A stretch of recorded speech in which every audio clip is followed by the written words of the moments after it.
You still going on about that. And you still going on about that.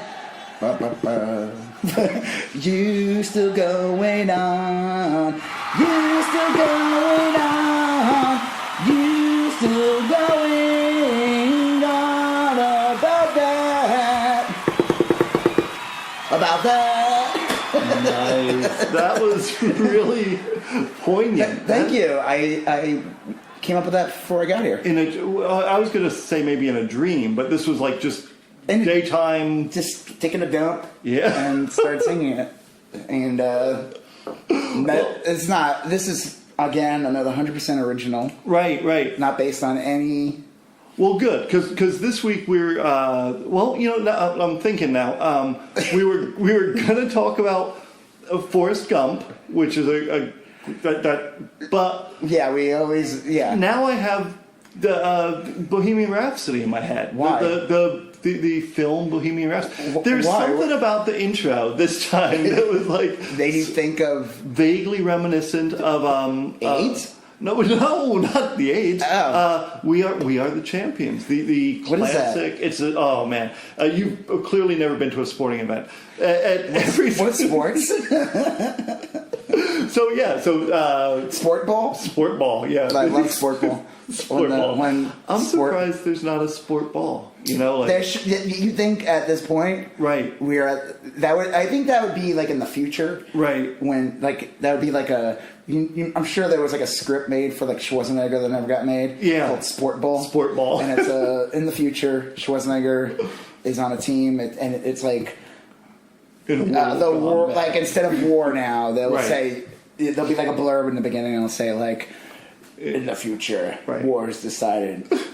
Every sport has been merged into sport ball. And on the sport ball court. Yeah, on the sport ball arena court. Right, because it's emerging.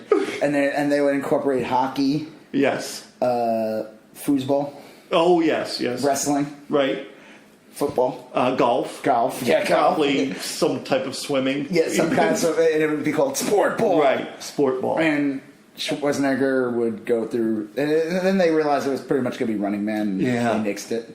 I don't know. I think I'd watch that. Yeah. I think I'd watch both. I feel like I hope that this script exists. I feel like there's something out there called sport ball. Well, rollerball was a thing, right? What's that? Isn't rollerball? Yeah. Everything I come up with is original. I've never heard of any of these things. Rollerball is essentially sport ball, but without. But wasn't rollerball just a ball? Wasn't that like roller derby kind of? Yeah, I don't know. Okay, well. Okay, so we got to introduce ourselves, right? Oh my gosh, I'm sorry. You are Rob Israel. I am Joseph K. And we're still going on about that. All right. So yeah, all joking aside, that was we are the champions. We are the champions. Oh my gosh, yeah. I'll admit to it this week, only this week. So yes, we were going to talk about Forrest Gump. Right. We might still interject some Forrest Gump, but we're going to talk instead about Bohemian Rhapsody. Yes. Which, what's that guy's name? I wish you hadn't asked me. I didn't know that. The Robot Man. Yes. He won an Oscar and it won some other awards. Right. Then a movie that deserves all the awards that premiered on Netflix. Yes. Last week, The Dirt. The Dirt. Well, I would have to say okay. Yeah, go ahead. No, Bohemian Rhapsody won Oscars, right? Yes. It was nominated for Oscars and it won Oscars. What's this one going to win? The Dirt was not. Now, in fairness, it was not released in time for the Oscars. No, but in time for next year's Oscars. Yeah, it will not win anything. Do you think it might win a Razzie? A Razzie? It definitely Razzie material. It's up there. It is. Look, I loved The Dirt. I thought because Netflix movies, I think as long as they premiered in like some theaters, there's some debate. It could get an Oscars. It wasn't like what movie, the black and white one that was like Hispanic or something, Amor or something. That was up. Roma. Roma. Well, Roma was. Who did that? That was. I have no idea. It was a guy who did Gravity, wasn't it? Maybe. Anyway, so we're not going to talk about that. We're going to talk about Bohemian Rhapsody and the Dirt. And we might toss in a little Forrest Gump. Right. And so just for some premise here, we're going to talk about these movies. Bohemian Rhapsody was a Queen biopic. Yep. And The Dirt was a Motley Crue biopic. Bio shit. Well, I feel like we've talked about it for a minute without saying it's a Motley Crue. Yeah. It was a biopic based on Motley Crue. It's based on the book written by... It was not written by Nikki Sixx, although I think it was supposedly written by him, but ghost written or... Usually there was...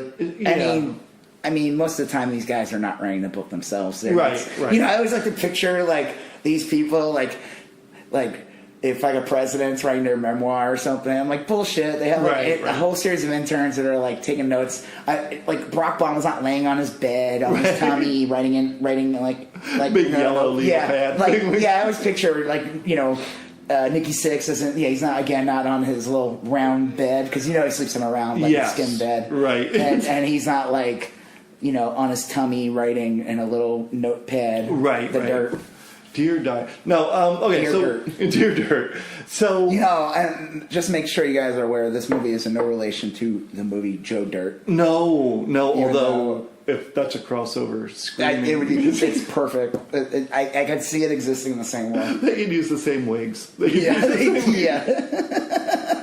Well, okay, so first things first, Bohemian Rhapsody, you had seen it in the theaters. Yeah. And I never saw it. Was it Rami Malek? That's the guy's name. Yeah. So, and then I saw, you said you should watch it, and we rented it on Microsoft the other day, and I watched the whole thing. I liked it a lot. I thought the guy was great as Freddie Mercury. Yeah. You don't look anything like him. No, but was that this? I know this isn't the most important thing to talk about, but was it a thing that Freddie Mercury had unusual teeth? Yeah, or something? He did. That's actually, even though I swear in the beginning, until he gets the mustache, right? The mustache makes him look a little more normal. Yeah. But in the beginning of the movie, when you first see him, and I was in a theater, I was trying not to crack up. Yeah, because it looks so fake. It looks because he was just we're not videotaping this, it's just audio, right. So you just have to use your theater of imagination. So yes. I'm just sticking out my front teeth, and I'm It was so goofy. It looked like prosthetics. Obvious prosthetics. Yeah, and I never recalled Freddie Mercury as having Bugs Bunny mouth? Yeah, teeth like that. And I'm sure he did, but I just never thought that was part of his persona. I mean, he did have big teeth. He did, and all that stuff was true. Yeah. The incisors, whatever they said. Sure, I mean, whatever. It was a little Couldn't goofy. They have done the movie without that? Did that need to be in there? I don't know. Yeah. It's one of those things where if you don't do it, damned if do, damned if don't type thing. It's yeah. I think once the mustache is on, it kind of right. He looks more like him, but Rami Malek has crazy cat eyes.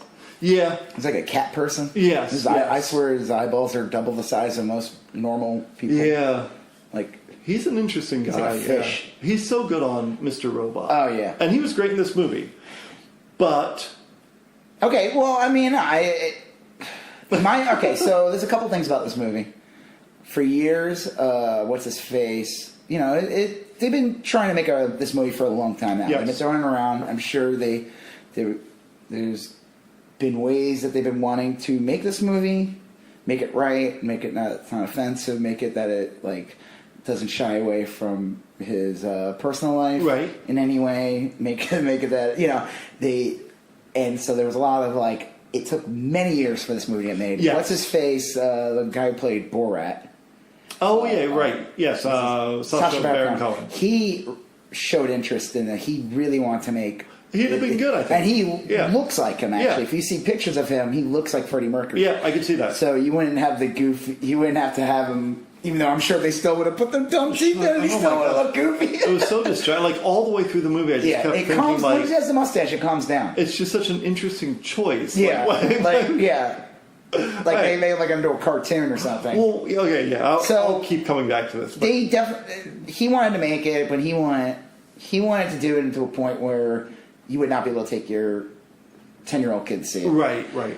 I took my son Roger saw it twice in the theater. Yes. Once with me and once with Leah separately, just from different occasions. And it was like we didn't feel, even in the what would be considered the salacious scenes, we weren't like uncomfortable with him watching it. It's PG-13.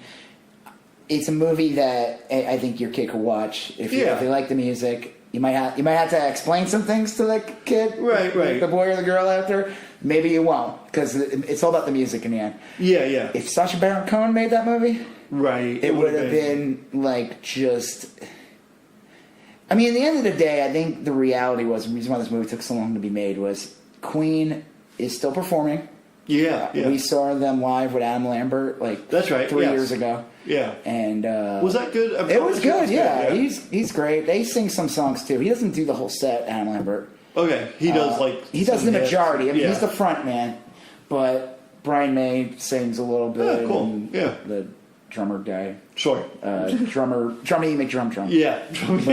Magic drums. I think his name was Roger, wasn't it? Roger Jones. Yeah, Roger Jones. So he. Sorry, Queen fans, I don't mean to offend you on that. So, in the end of the day, the movie has to be commercial to keep Queen alive as a brand. Right. Yes. Even when these guys, this movie, it's like Queen went through like stages. They had their big 70s and 80s career. Yes. And then they had the Wayne's World moment, which this is after Freddie Mercury's death already. Right, but it brought it back and relaunched it. Yeah, people who never heard of Bohemian Rhapsody before, if they did, or they knew right there from that movie. They were big. Yeah, they were bigger than ever. And it's not a little fact there. You could probably find this out easily. Mike Myers has a small part in the movie. Yeah, he's like, again, he's always. It's like he has to be in makeup. Yeah, heavily. He's the one who lost Queen, right? He's the one that basically said. He's the one, of course, who's saying no one will bang their heads in. No fictional characters will bang their head in their car to this song. He was against it because it was over 6 minutes long. And I mean, I'm sure if this is based on any reality, if you were a record exec and someone said we're going to do a 6-minute opera song, your reaction would be, get out of here. Well, and I liked that in the film how they launched Bohemian Rhapsody, and it was kind of a cool scene. They showed all the fans loved it. Yeah. It was great in concert. It was really fun, and all the critics hated it. And I thought that was kind of a dig. That sounds about right. It sounds about right, So, what we're saying though about. In the end of the day, so you have that, and then this movie is again to extend the life of Queen as a brand, right? Because Queen was very involved in the making of this. The living people were involved, right? I remember at one of the guys I'm friends with back in New York. He loves Queen. Like he saw them. He saw them live with Freddie Mercury. I mean, a bunch of times. Like it's like one of his favorite. He hated this movie. Oh, okay. He thought it was incredibly disrespectful to Freddie Mercury. Huh. They do. I mean, you can watch a video. There's a video on like YouTube. It tells you it's like a couple minutes long. It basically tells you how the movie is completely out of order. Yeah. He didn't even have AIDS until he wasn't even diagnosed till 87. Well, it's funny you say that because Amanda, my wife, was asking me about the chronology. Yeah, it's totally whacked. And I was like, look, if I remember right, and I don't swear to remember this. I was like, I don't think they even knew about AIDS at this point. I think they were did. Calling it, AIDS was. Well, they called it like gay cancer, and then they did. Well, they wouldn't acknowledge it, and then they called it GRID, like gay-related immunodeficiency. It's probably the AIDS brand candy. No, that's true. There was a diet. Something they called AIDS. It was popular for and they're like years. Anything but this. Yeah, and they tried and they went out of business. It totally killed their brand. Yeah, right. I do remember that, and I remember. So if you want to kill a brand, that's right. Call your disease that brand. Zyrtec. Pepsi. If you hate Coke, Coca-Cola, come with a disease called.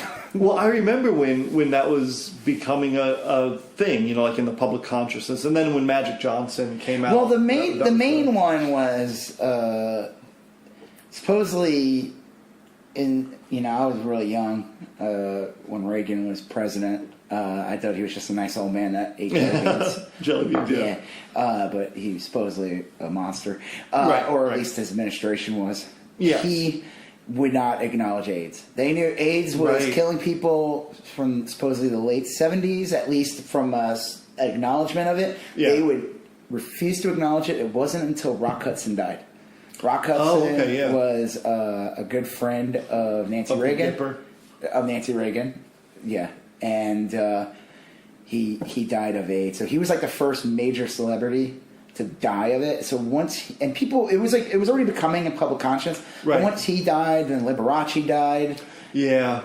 You know, it was kind of funny that people did not think that Liberace was gay. Yeah, they used the word. My flamboyant. Mom, flamboyant. Yeah, my mom would say that when I was little. I was like, "What's up with that man with the feathers?" And my mom would say, "He's flamboyant."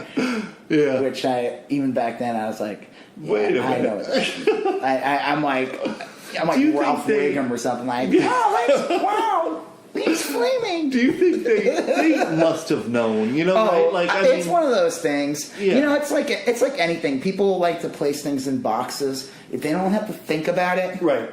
Like they know the you know. It was like there was a great Cheers episode. Right. It all goes back. Oh, I remember this one. Yeah. I feel like did we talk about this? Norm? We might have, and then the guy kisses Norm at the end. Well, right? Okay, so Norm is the funny thing about Norm, which could have been a spin-off, guys. Sure. You missed your opportunity. The funny thing about Norm. Oh, yeah, right? Damn, you went and did Frasier. You could have done the funny thing about Norm. The funny thing about Norm was his virulent homophobia, right? No, it wasn't. He was an interior decorator. That was the funny thing about him. Oh, that was his other job. I mean, that was like sitting on a bar stool. I didn't realize that. Yeah, they would show... So the other one was a postal man. Right, Cliff was a postal, because he wore it. It was obvious. We talked about it.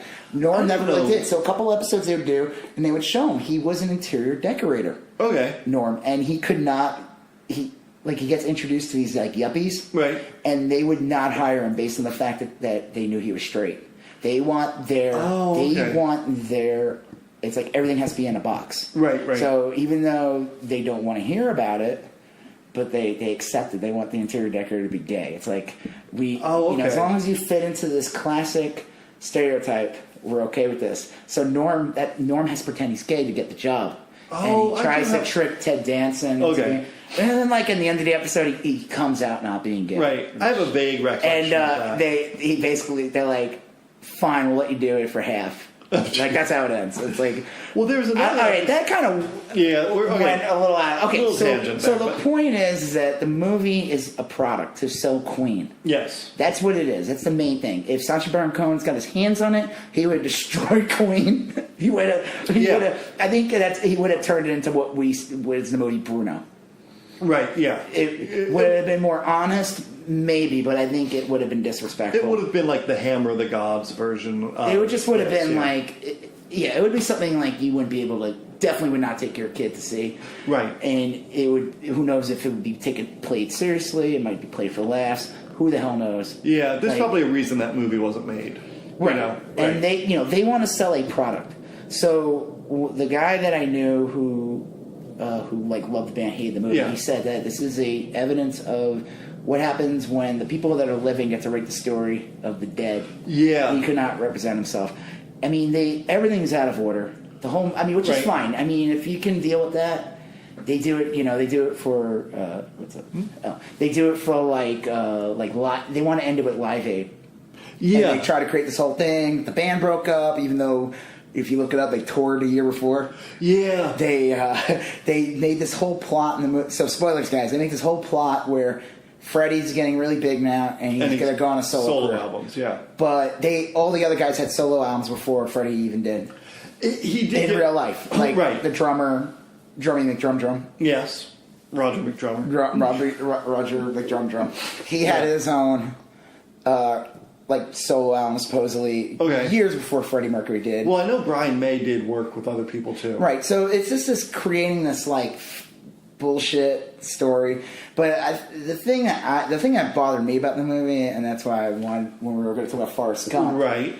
And I said, well, let's talk about Queen too. And I was like, you got to watch Queen. Yes, and Bohemian Rhapsody. Is that they Jennied?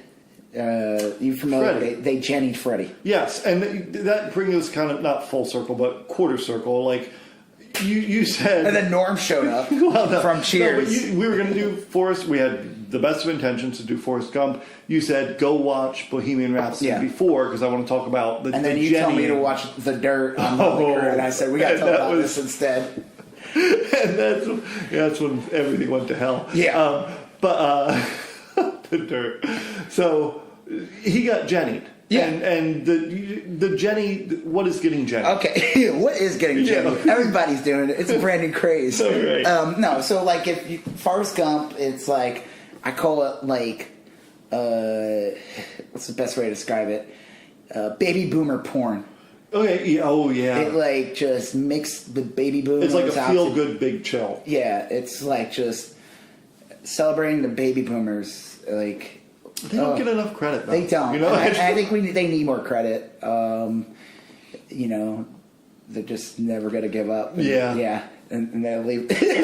I'm sure there's people who'll say, "Hey, the baby boom did this, they did that." You know what? You're right. The baby boom created Transformers. Yeah. They created Star Wars. Interstate Highways. That was pre-baby boom. Oh yeah, no, that was like the tail end of the greatest. I think you're thinking baby boomers were like they were in like elementary school, high school when that was going on. You're thinking so baby boom is I think my dad technically predates the baby boom by like a month, but it's like 45 to like 50 something. Well, what do you consider yourself? I consider myself Generation X. I'm like I'm born in 77. I could be considered. I'm not considered Generation X. I'm not considered Generation Y. Yeah, you're Jordan Catalano. That's the name. What? They call that sliver of people born between generations. I thought it was Xenials. Oh, that might be. I've recently heard Jordan Catalano. Is that a guy? Yeah. Did you ever watch My So-Called Life? Yeah. He was the guy Claire Danes had a crush on. Jared Leto, the Joker. If you see me, I'm like Jared Leto. Spitting image from the Joker when he's playing the Joker. Well, those cool tattoos. And well, yeah, because there's a whole bunch of markers that kind of signify that. Yeah, anyway, it's all bullshit. Right. Yeah. Well, I mean, I will say so Forrest Gump is like, obviously going through real quick, but obviously it's about a man who's like mentally impaired. They were slow. Probably has like he's 85 IQ maybe. A 78. Slightly more put together Simple Jack. He's like Simple Jack. Yeah, I love that. That's like don't ever go full on. But he is like he's a simpleton. Yes. Childlike in some ways. Maybe right, but he gumps his way through life, and the big gimmick of that movie was it was Robert Zemeckis, came out in '94. Yes, and it was like a big show off to technology. Was we could integrate like old footage with him. It definitely worked better with the black and white stuff. It was very remarkable. The color stuff does not look as good when you start getting the color footage. Like when he's sitting next to John Lennon, it looked horrible. Yeah, there's some that I watched a bunch of clips on YouTube. You know what else came out? I think maybe even before that did a good job was Zelig, Woody Allen's Zelig. Yeah, they did a comparable. The one where he changes depending on who he's with. Yeah. But okay, so he when he's growing up, he has one friend who's always nice to him. Is Jenny. Right. And Jenny has like kind of comes from like a broken home. Right. And this is Laura Dern, isn't it? Robin Wright. Oh yeah, Robin Wright plays. Yeah, Robin Wright. Robin Wright plays. Not as the little girl though. Right. The little girl is played by a little girl. Not by Robin Wright standing on her knees. That would have been dwarf style. Yeah, that was kind of weird how they decided to go in that route with Tom Hanks and Robin Wright. Just walked on their knees like Martin Short in that movie and just pretend they were little kids. I'm sorry, I'm still just really happy I didn't think it was Heather Graham or something. Right, yeah, Heather Graham played her as a little girl, which was odd because she was already a full-grown woman at that point, too. It was weird. Yeah, that was very bizarre. So, standing on her knees, dwarf style. But Jenny was... So while Forrest Gump, he goes to, like a good boy, he goes, gets drafted, not by because he probably couldn't afford to go to college or grab bone spurs. Yeah. Like our war fighting president. I'm not going to mention names. President Bone Spurs. Right. We'll just call him. Yeah. Tom Who said his personal Vietnam was not getting STDs in the 80s. Well, it's a struggle, Yeah, it was. Good for him. I'm glad he survived. So, Jenny... Not all heroes wear capes. Jenny does the opposite and like a bad girl. Right, joins the commune or something. She goes to like, San Francisco. Tours with the dead. Sure, yeah, she's like a hippie. Yes. So while Forrest Gump goes to Vietnam, he meets his friend. They talk about shrimp for like 3 hours. Yes. And he meets Gary Sinise. Yep. Who Lieutenant Dan. Right. Whatever. Later on, he becomes half the man he used to be. Literally, yes. And then they discover shrimp, get super rich. Right. While that happens, when one of the big moments of the movie is after Forrest Gump gets home, which this movie spews all the right-wing rhetoric of like how people mistreated the troops. Well, the thing about Vietnam is, which again, part of the what's the I can't even think of the word now. A baby boom plan. Okay, yes. Is peace rallies and the spitting on the troops. Yeah. And now the thing is, I think the major thing is this is like Vietnam was like the first war supposedly to have like real on the ground reporters. Yeah, it was they call it the living room war. Yeah, like World War II, obviously World War I was like so old, but World War II was very controlled. They were able to like, you just got like little serial reports. Like, right. Yeah. I mean, it's like mimicked in Starship Troopers. Yeah. Clone Wars TV series too. They kind of imitate that. But it's like very controlled. Yes. Propaganda videos. They were able, absolutely. As far as you know, they were fighting it was a great war. Right. Because they told you it was. And, you didn't question it because that's what you were getting. People back then didn't. Captain Bucky wants you to think, right? Yeah. They didn't even know that Franklin Roosevelt was in a wheelchair. Right. I always thought I didn't know that. I learned that years later. I think my teacher in senior year or something told me how only very few people knew, like very highly educated people in government. They were the only ones that knew that he was crippled. Right. Yeah. Everyone thought, it was just a nice man standing behind the desk. Yeah. They would show tricks. They would have him like propped up behind things so he looked like he was standing. Yeah, so all that stuff's controlled. And so maybe people were spitting on troops back then because they were just it was just like a total paradigm shift. It was, look, I wasn't there obviously, but like what a disaster. I mean, like this, I don't want this to go like too dark or anything, but just it was a horror show. I mean, you see those planes dropping napalm on kids running and stuff. I mean, like, it's just... And, to me, it's like, okay, so there probably was a guy spitting, but it's like the same thing how, like, whenever I attend a protest, too, they always seem to get the one asshole who, like, breaks a window or does it, and you could have, like, hundreds of thousands of people at the protest holding signs, saying a purpose, and then there's, like, the guy, and, of course... Same thing. They were all doing this. We're all doing that. Like same thing. Like what they call it. Like the. Are you talking about MAGA hat kid? No, MAGA hat. No, we're still in the. We're not in the future yet. Right. No, but like welfare queens, they call it. It's like when people really do need it, and of course they find like the one lady that knew how to fuck with the system. Right, and bought a television instead of bread. Yeah. How dare she? Right. Right. You need to sit quietly in your apartment. Yeah. That bread. Shut up. But they really play that up. Yeah. So they play that part. He goes to like a rally. He sees Jenny. Yes. Jenny's a hippie on the peace side. Right. Of course, she has a boyfriend, and he's a dick because he's a hippie. Yes. And he's really beating her because he's a hippie. Yeah. That's what they just just playing that bullshit and whatever. I'm sure. Yes, there are asshole hippies. Well, there are assholes everywhere. Are, but that's true. Fucking hippies. But like, regardless, it's still part of this propaganda. Yeah, painting with a very broad. Yeah, and again, Forrest does his thing, sticks to the system. Just Simple Jackson's way through life. Simple Jackson's well, he becomes like a ping pong champion. Yes, in China, and then he decides to run. Right. Yeah, that's where it all began. I remember it was a little tiny little. That's the best part of the movie when he runs. Yeah, and then the guy gives him the T-shirt, and then he gives it to him, and it's a smiley face. Yeah, that's amazing. Yeah, that was that smiley face was invented in Worcester, Massachusetts. Oh, really? Like birthplace of Abby Hoffman, but not by Forrest Gump rubbing his sweaty, dirty face. Yeah, but like I lived in Worcester, Massachusetts, which is a terrible place.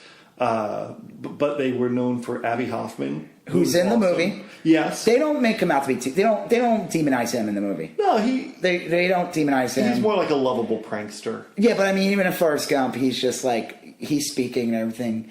It's just like I said. It's just they show you like.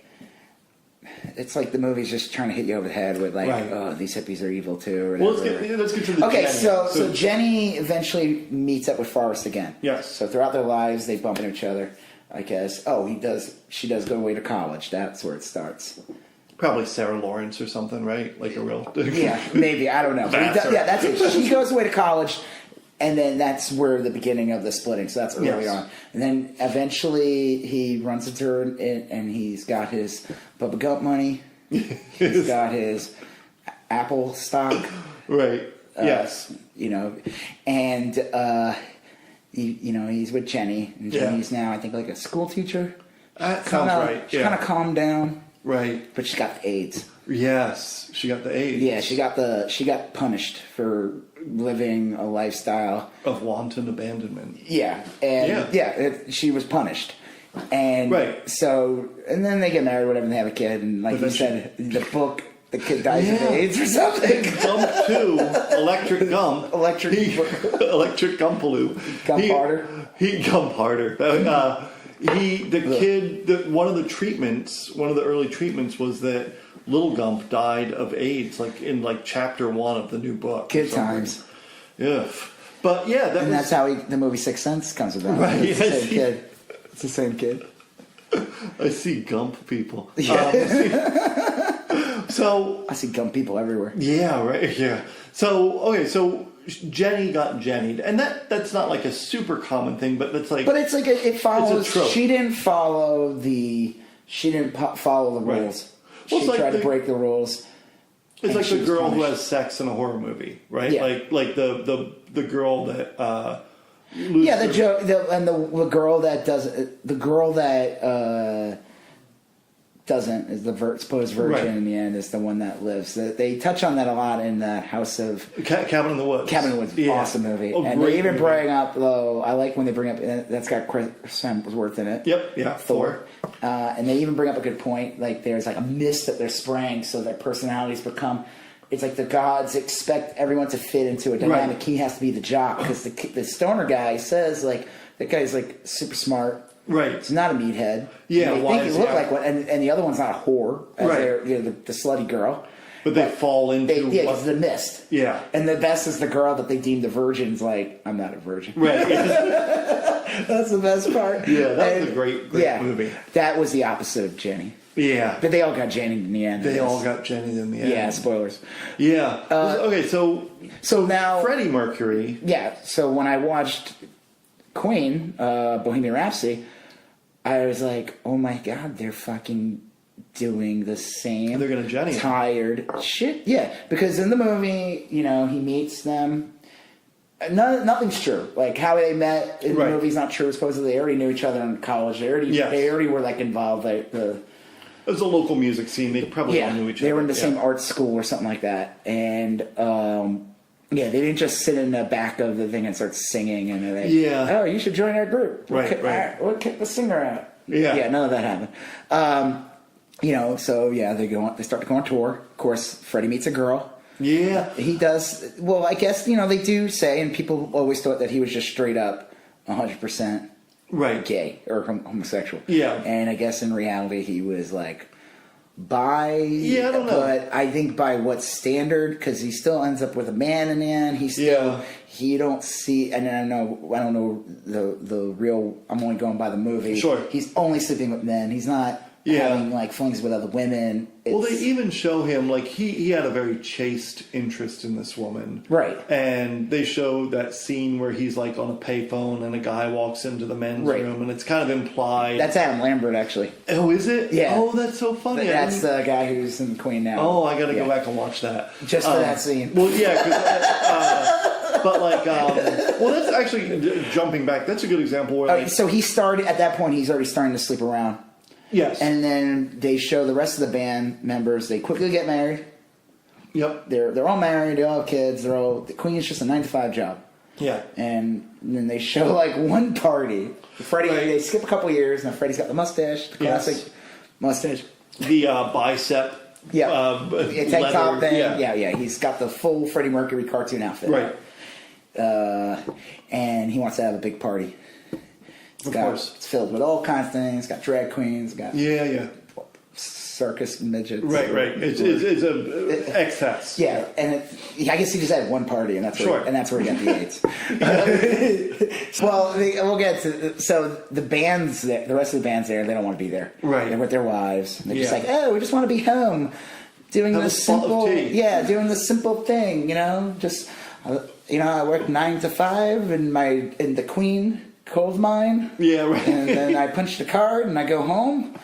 And to spend some time with my wife and my kids, and I go to bed. Yeah, to wake up again and punch my card and work on the Queen. Yeah, it does. It's a crock of shit. Yeah, it does super. Look, and I'm not talking politically or whatever, but it makes the other three members look pretty conservative in their lifestyle. Yeah, and innocent. Yes, and innocent, and they never I never got the feeling in the film that they were like disowning Freddie for being that way or anything. No, but they are. Freddie, the movie's focus is on Freddie, which is fine. Yes. I mean, he's probably is more interesting than them anyway. Right. He was, and he's even with his death. He died in 92. Yeah, 91. I remember him when he passed, and then they did a TV. I mean, they're still when I saw them live 3 years ago, his presence is felt, and they have, they still play him when they do Bohemian Rhapsody. The main part is sang by a video of Freddie. Oh, okay. Yeah, it's not like a little TV they just start out. It's not like a Chuck E. Cheese shot. It's a rat with Freddie Mercury's mustache. They just got to an old Chuck E. Cheese. An old Showtime pizza. They should just do that. Yeah. Yeah, and he's like, this AIDS won't get me. Oh, jeez. That's wrong.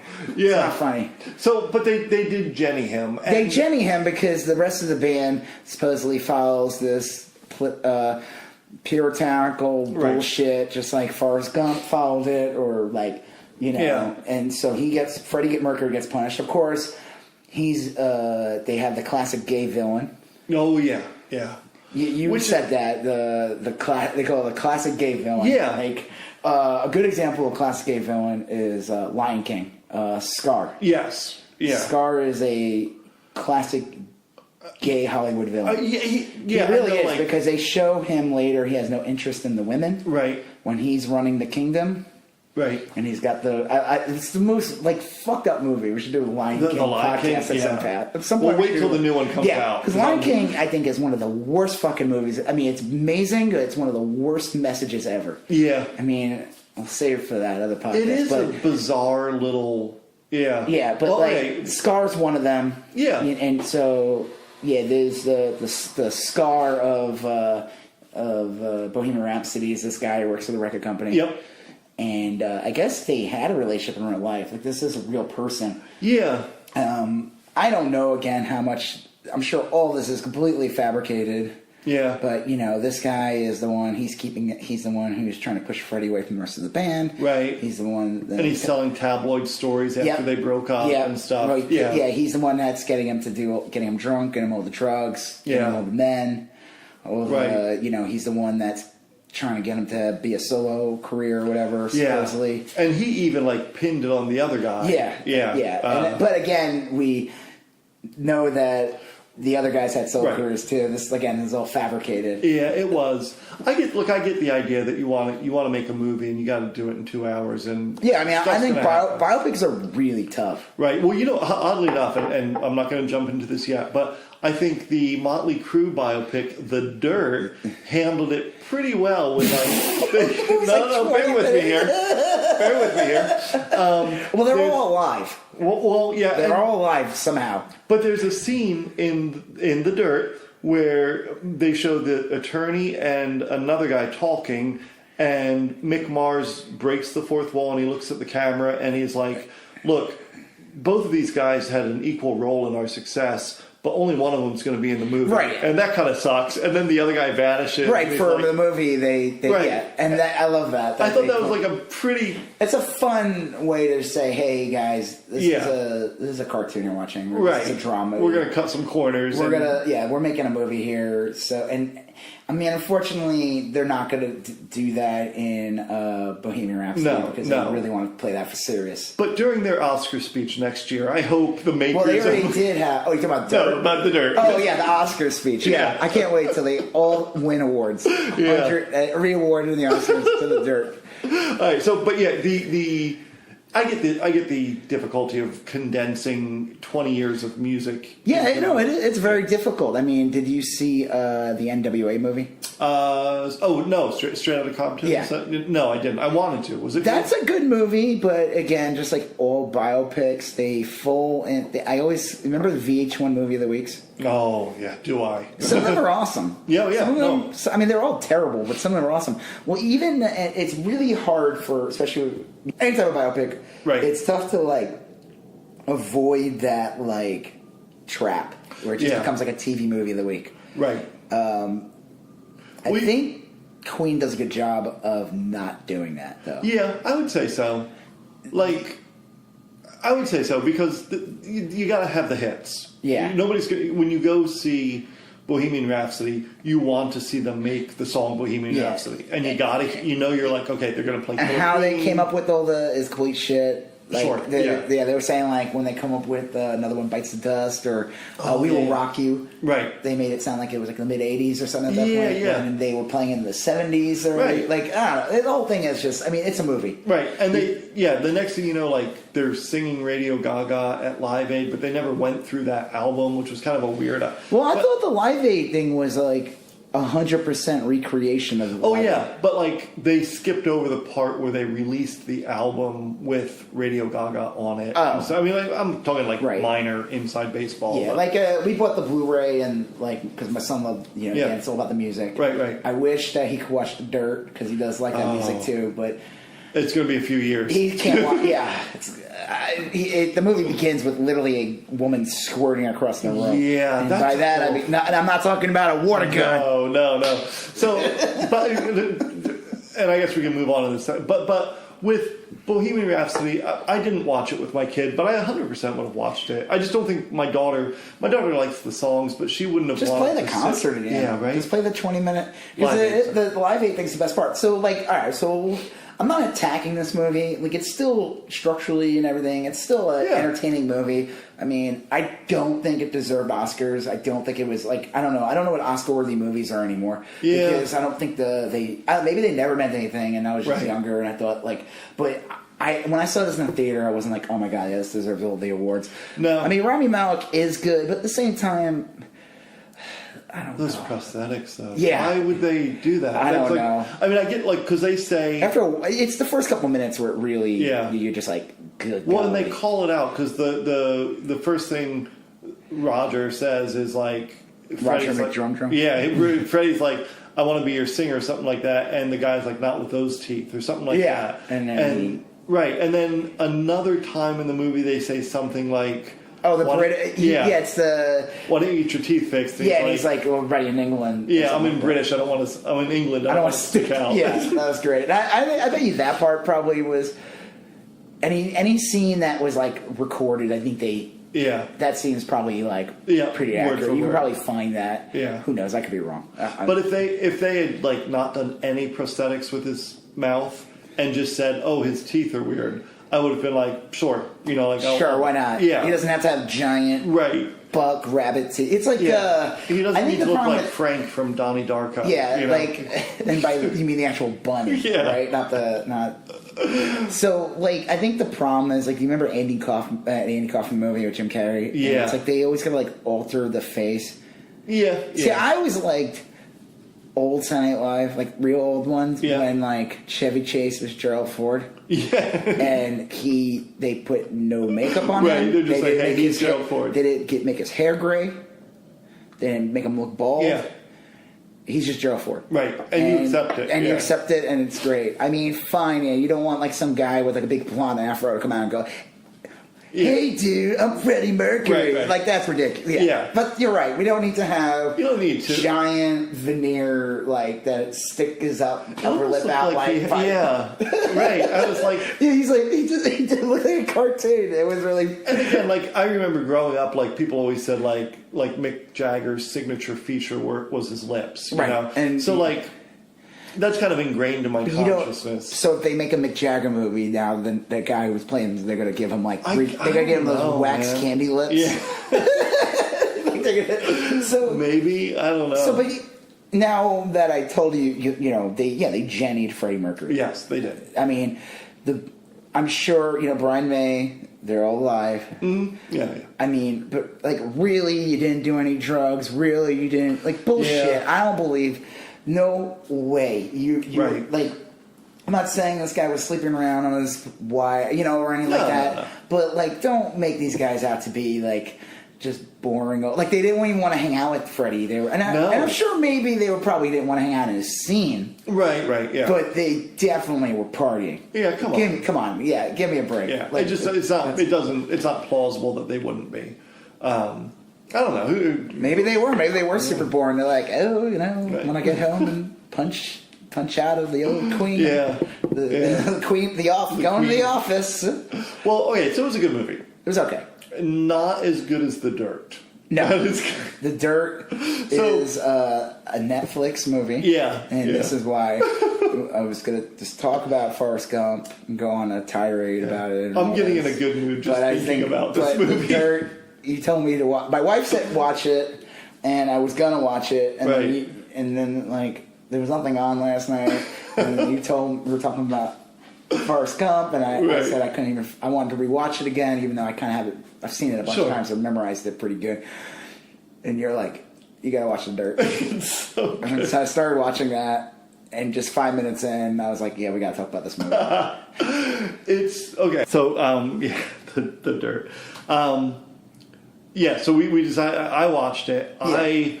I loved it. I was flipping around on Netflix. Is it a really good movie? Is it a really good movie? Well, there used to be this guy. There used to be this guy on the internet called Criminy Pete, and he reviewed movies. And he was hilarious. I have no idea. This was like early internet, like probably late 90s or whatever. And he had a great reviewing system. He would rate good movies and bad movies. Right. And his theory was that you could have a good movie that was shit, like Captain Corelli's Mandolin or whatever, technically proficient, beautifully shot, legitimate actors, but it's crap. And you could have bad movies that are great. Right. Which would be like The Dirt. It's a bad movie, but it's so good at a lot of things. I have a similar. I do it for like low budget films. Oh, right. Yeah. I do it for because at the end of the day, even The Dirt, I would not classify as. I mean, it's on Netflix and everything. Right. It still looks like a. It still looks like a movie. It still looks like the people who made it knew what they were doing. Movie like. Somewhat. Oh yeah. So I don't think but I'm talking about like trauma, like like low grade like horror movies or like independent films. I always give them like a benefit of the doubt, like you ever see like Street Trash or any of those movies. No, I did not see that. Okay, no, just any of those type of like. To me, they don't deserve to be attacked or ripped apart like, let's say, like a Michael Bay film. Yeah, right. Like okay, $200 million, $250 million. It's got an army of people working on it. Yeah, they're dealing with a limited budget. This is you're dealing with a limited budget. Like this, This isn't Pink Flamingos. This is Michael Bay's The Rock, and it's like so when Pink Flamingos does something, and it should not be weighed the same as Michael Bay's The Rock. Right. I mean, that scene where Nicolas Cage eats dog shit. Yeah. And with Divine, I thought that was great. I didn't think that Nicolas Cage was going to get in drag. No. I thought that was odd. It was an odd choice. I mean, prosthetics work real well. Shit now. Well, there's some scenes. Okay, so there's some scenes in The Dirt that approach that level. Oh yeah, I just watched it before we started. Yes, there's a scene in that movie that is so fucking funny. Like. it demands repeat viewing. Like, it is the funniest thing ever. So, like... And this is the movie in a nutshell. So we'll jump to this. Okay, so yeah, it starts with... the main character is Nikki Sixx, right? Yeah. I guess he started the band? Yeah. And I think... Okay, I was... Tommy Lee Jones? Tommy Lee Jones. I thought that was odd that they had Tommy Jones play Tommy Lee. Yeah, now I will I'll say I was just a giant Motley Crue fan for their first 2 albums. I hated Motley Crue. Oh, I learned to appreciate them over the years. Yeah. I don't know what it was. I just hated all those bands in the 80s. Hair metal, yeah. When I was a kid, I hated the wigs. I hated the way they looked. I kind of was like okay with Guns N' Roses. Sure. But really, that type of music really turned... I didn't get into music really until I was like 14 or 15. Okay. Because I was so turned off by 80s hair metal and all that. I just hated it. So you didn't listen to any music? I was familiar with it because my sister, I had an older sister and an older brother. My sister would listen to like Duran Duran. I knew all that stuff really well. And when you hit 14 or 15, what was the first? Did you go straight to punk? I just liked, the music started to change, like Nirvana was going to get big. So, I guess I've always liked punk and hardcore more. Right, okay. I hated the cock rock, as you call it, 80s glam. Dudes dressed up like girls, but they're Poison. I hated Poison. Yep. I didn't like it. I don't know what it was. I didn't like the people that listened to the bands either, like the metalhead dudes. Right. Good example, we talked about before. I highly recommend it again. Heavy Metal Parking Lot. Oh yeah, did you ever watch that yet? No, it's funny you say that because I remember we talked about it and I asked if it was filmed in Florida and you said probably. I don't know. I might be Cleveland. Googled that. I'm not going to admit to this 100%. I Googled it at a stoplight.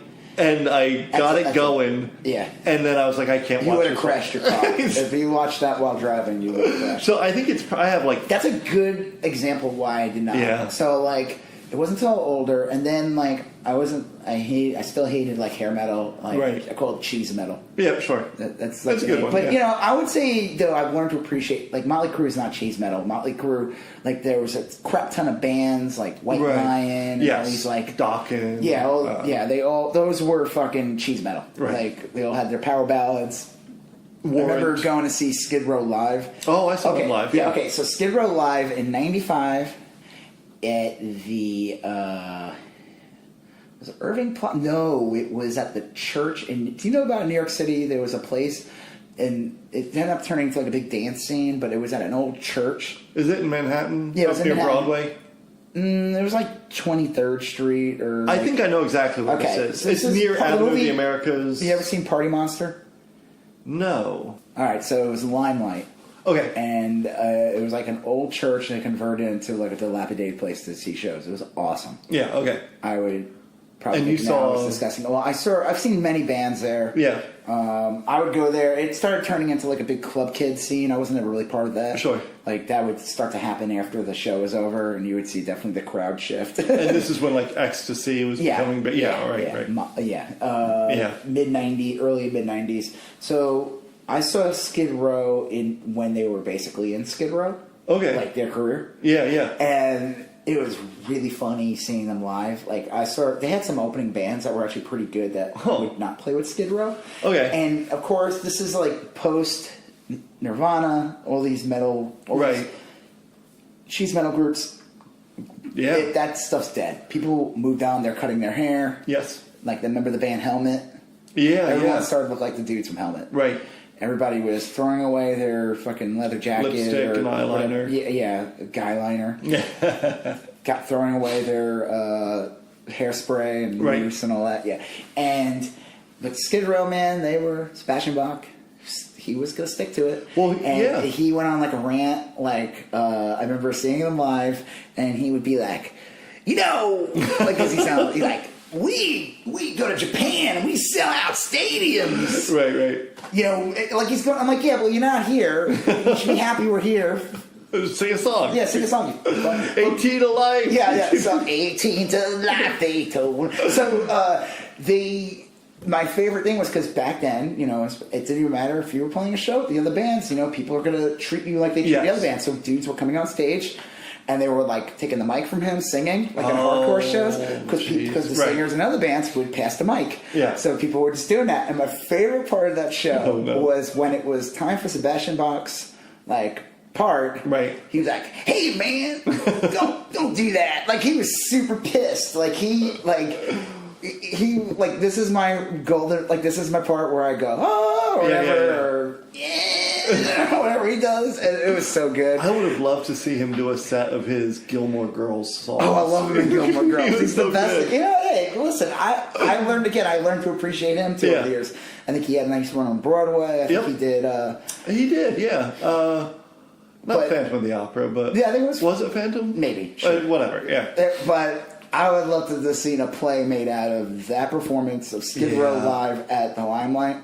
That is one of my favorite concerts, just from the interactions alone. I love that show. I have a special. I will hold on to that show. Just from, I don't even I could make a movie from that. So yeah, that would be if they made a Skid Row movie. Yeah, that scene would be in the 3/4 mark when things are not going right for them. Yeah, it'd be a montage. Well, no matter even in all these movies, they would have the same thing. It's like the guy. Well, when Vince Neil is right, yeah. So that scene that I would be in the crowd, where the guy takes the mic away from, I could just see kind of a superimposed overlay of him on a bus and then that. Yeah. Okay, so I look, for 2 years of my life, I loved glam metal, whatever you want to call it. I loved it, and then I quickly moved to the Replacements and more big shift. Yeah, it's a big shift. Big shift. Yeah. But for those two, did you have the hair? No. Did you have a mullet? No. I went from pretty clean cut, Middle America. I was in Florida, but Middle America haircut to a punky kind of self-made spiky haircut, Did you end up just looking like you were in Kajagoogoo? What's that the band? The Kajagoogoo, right? No, it's the other one with the seagulls or Flock of Seagulls. Yeah, that hair. Right. No, I more looked like I slept on wet hair or something. That was a acceptable look. Right. Yeah. Right. So I loved it, and then there was a long period of time where I didn't like it. And then I briefly liked it, ironically, and now I just like that kind of music. The first two albums of Motley Crue, I think, are amazing. I think their other stuff is kind of nonsense, but there's a few heavy metal albums I legitimately love. The Dirt hit all those sweet spots for me when they merry-go-round, and then they're they sing the lyrics. It's Frankie died, and you're oh shit, he's Frankie. And I never realized that he was Nikki Sixx was talking about I'm putting Frankie to bed, because that was his real name. And everything. Right. I thought as we saw in the he goes to burn his license. Well, funny side note, I did learn to appreciate them was, I had a band back in the day. I was in a couple bands, but I had a band. A legit one. Yeah, we talked about this. Legit, yeah. Well, you opened up for... We played with some name bands. We were never anything but we had a good 2-year run. Yeah. And maybe 3 years.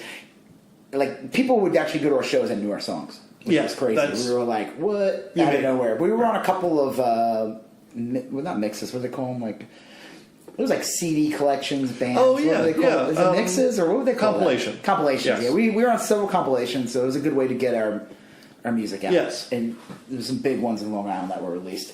And 1 year, this guy did this Halloween show. Yeah. Where a band, if you were on it, you had to be the band and you had to cover the songs. You couldn't just show up. So we were the first band. Right. But they probably should have put us on later because we were probably one of the best ones there. Right. Pat ourselves in the back, but we were Motley Crue. Yeah. And we were full get up. Right. I wore what era Motley Crue was it? Probably the Dirt. Shout at the Devil. We did Shout at the Devil, Live Wire. We did Smoking the Boys. That's a cover. Yeah. We did Red Hot. Oh, Red Hot. That's a good one. missing like 2 more. I know I can name Is he them, but Livewire? Did you do Too Fast for Love or Too Young to Love? There's two. Too Fast for Love. I think we might have did Too Fast for Love. Yeah, that's a better one. What else? What's their other big hit? Well, Too Young to Fall in Love. Not we didn't do that one. Was Off Shot at the Devil. Yeah. Livewire, Merry Go Round, Take Me to the Top. We know. Too Fast for Love was a great one. Yeah. Shout at the Devil, Looks That Kill. We did Looks That Kill. Looks That Kill. Yeah. Okay, so this show was so awesome. Yeah. In my mind. I'll bet you it really was. And the thing that made me so upset, there were so many people there too. It was like a packed, like this bar, it was illegal what was going on. Like, right. And the drummer, a good friend of mine. Roger McDrummer. Roger McDrummer from Queen. Yes.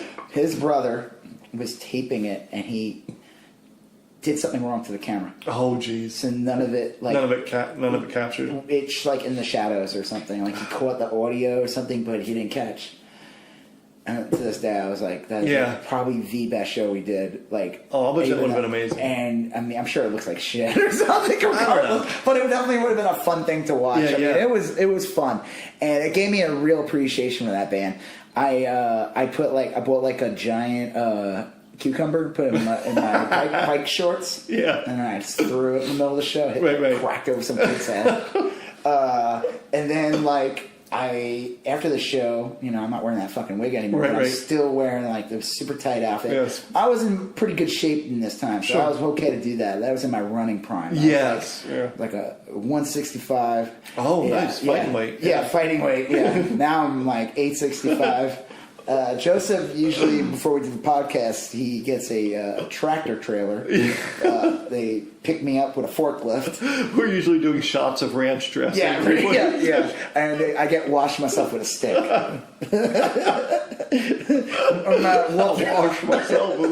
I'm Walter Hudson weight. No, I'm not. But I was skinnier back then. I'm mobile. I can do things. Yeah. I could reach things. I could jump. I could dance. But no, I'm not that weight. So my favorite part of that show was I accidentally locked my keys in the car. Okay. And I had to get a cop. Oh, nice. And I had like guy liner on. It was awesome. I mean, he opened the door for me, but man, he was just looking at me like hating life. Yeah, he was just like, fuck, I'd beat you so hard right now if there wasn't like hundreds of kids around. Yeah. I mean, I probably shouldn't have put on that accent. Like, excuse me, officer. Like in my what's that famous author? The Southern gay author. Oh, Truman Capote. Yeah, I don't know why I did my Truman Capote impression in front of him. It was really bizarre. Yeah, I was like, and I thought about it after, and I said, you know what? This was probably not the time to do that. I probably should. I'll save that for. I'll work on this for our Southern tour. Yeah. Okay, so look, Motley Crue. I love Motley Crue. Yeah, and I learned to love Motley Crue. I've learned to love it. Well, look, I guess we're jumping all over the place on here, but I'll say this because I don't want to forget about this before we go back into the movie. I thought, you ever see Kiss Phantom of the Park?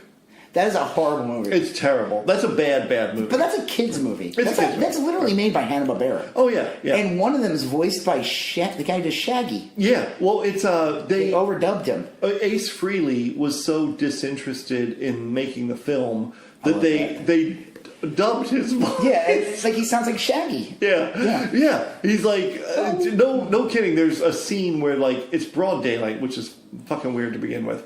And they made the movie for like $5 in an amusement park. And it's like in a Knott's Berry Farm or something. Is where they made it. It is. And so they go up there and Gene Simmons is a demon and he's like, but then they go to Ace Frehley and this dubbed voice is like, zoinks! Like, oh, gee!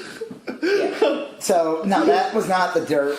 No, but The Dirt, you immediately so clearly knew who these characters were, and I'm going to argue that this was some good filmmaking or good writing or whatever. But like Nikki Sixx was the kind of the torture-driven genius behind the band. Broken family. Mom was broken a piece family, of yeah, shit. painted Dad with a was a piece of very shit. broad Yeah. brush. But Tommy Lee was kind of the puppy dog, dopey surfer boy, you know, and Which kind of seems like that in real life. Mick Mars was this bitter, kind of disgruntled old man, you know. Well, how old was he? Well, I googled him last night.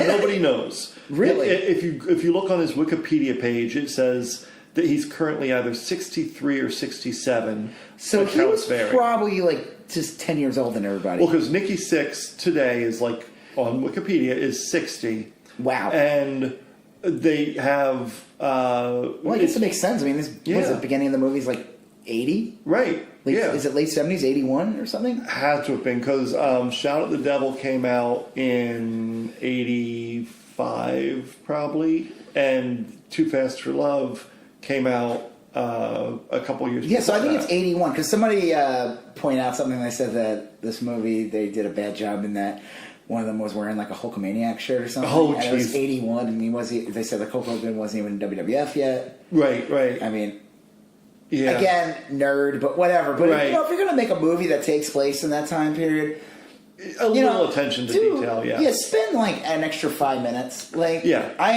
what was you ever seen, and again, we're going to jump all over Yeah. but you see the movie Pixels? I don't think so. The Adam What? Sandler movie with the No. aliens and it's like I video did games. not. No. Okay, it's crap. It sounds It's absolutely You crap. had me at Sandler. Yeah, Sandler. It's Sandler's shit sandwich. Mm-hmm. You know, he says touchdown or whatever he says. I don't know. He does that thing. Yeah, he does. He Sandler's his way through the movie. Yeah, but that was anachronistic as well, or Well, it's okay. So the beginning of the movie is a complete rip off of the King of Kong. oh, okay. See that documentary? That was riveting. I loved it. Well, yes. the beginning of it, they're younger. Okay. And they even get like a Billy Mitchell character who's played by Right. Peter Dinklage, so they get like a kid. Oh yeah, that's a perfect fit. Yeah. Yeah, but even though he's a dwarf, Yeah. and Billy Mitchell's like 6. Yeah. But Whatever, they it doesn't have the matter. same- It's perfect. Yeah. But they get the young, but they're kids, so it's a kid version of. Okay. They just give like a kid dwarf. Sure. And you can say that, right? Yeah. Dwarf. Right. Yeah. Not dwarf on golf. No. Wasn't what's his face? Tim Conway. coming in. That would have been. That would have been epic. Yeah, that would have been great. Right. Yeah. Probably made the movie better. Yeah, Tim Conway would have been great as Ozzy in Yeah, Dirt. yeah. So, regardless, they rip off the plot of the movie is that something gets sent to space in 1983. Okay. Aliens come back. They took whatever the thing was because it was video game. It was a video game festival. They thought it was Art of War or something like. We were threatening them because of Space Invaders and all these games. Oh, I remember this movie. Yes. Yeah. So again, it's like one of these movies, and this movie has no excuse. Like, this movie is like $150 million movie. Sony. They start throwing in references from 1986, 1985, 1987. I'm like, you know what? This is crap. Like, I know, like, then don't do 1983. If you want to have every fucking reference in the book, because they wanted it to be Donkey Kong was like his main movie. Right. And if you said it was 1987 and kids were not playing Donkey Kong, they were playing Double Dragon and stuff. Yeah. And I know this is, again, somebody at home is probably like nerd, but again, if you're listening to this podcast, you're a fucking nerd. Yeah, you're right. So, welcome to the club. Surprise. So, surprise, you're a nerd. And if you weren't now, you are now. Right. So, but like, I mean, again, I need to like go on a tangent, but just bringing up like, if you're going to do movies, like, at least try to get some details right. Well, something. Yeah, and the Dirt, apparently, the book is pretty old. Yeah. It's like 2011 or something. Which is insane that's old now. Yeah. 8 years ago. And they've been trying to make it for a while. And Netflix finally made it. Because Netflix will literally make anything. They will make anything. They're like, listen, we got we want to dump like 23 things today. Exactly. In fact, I've been meaning to tell you, they've contacted me about a podcast film. Like 8 people will watch it.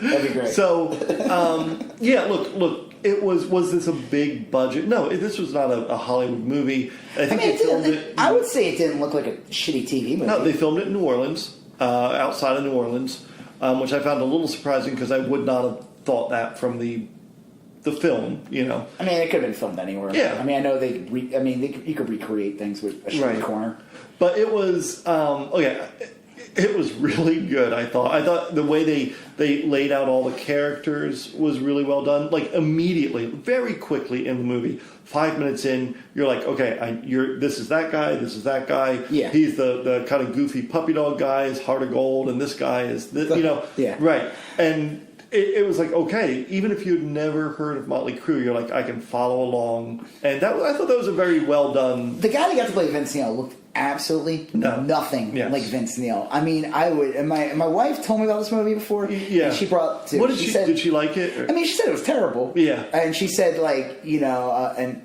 it's something that, again, we would have liked our kid to be able to watch it. Right, but no. That's what's great about the Queen movie, the Bohemian Rhapsody. Yes. Is that I'll go on my Jenny rant or whatever. Right. But at the end of the day, it's still a movie that your kid could watch and enjoy. Yeah. And again, it's a commercial to sell Queen. Right. Yeah, I'd have no qualm showing my 8-year-old daughter. Now, Dirt. Woof. But again, I think the lifestyle that Dirt is trying to sell, like, the band is okay with that. Right. Like, it's like a different dynamic. Like, you think early 80s LA, you're going to think, like, porno stars, you're going to think drugs, you're going to think... I'm surprised Sam Kinison wasn't in the movie. Oh, that would have been a good one, yeah. I hated that guy. I hated Sam Kinison. But no, that would have been a good fit for... Because that was like... Or Andrew Dice Clay or something. I would say Sam Kinison.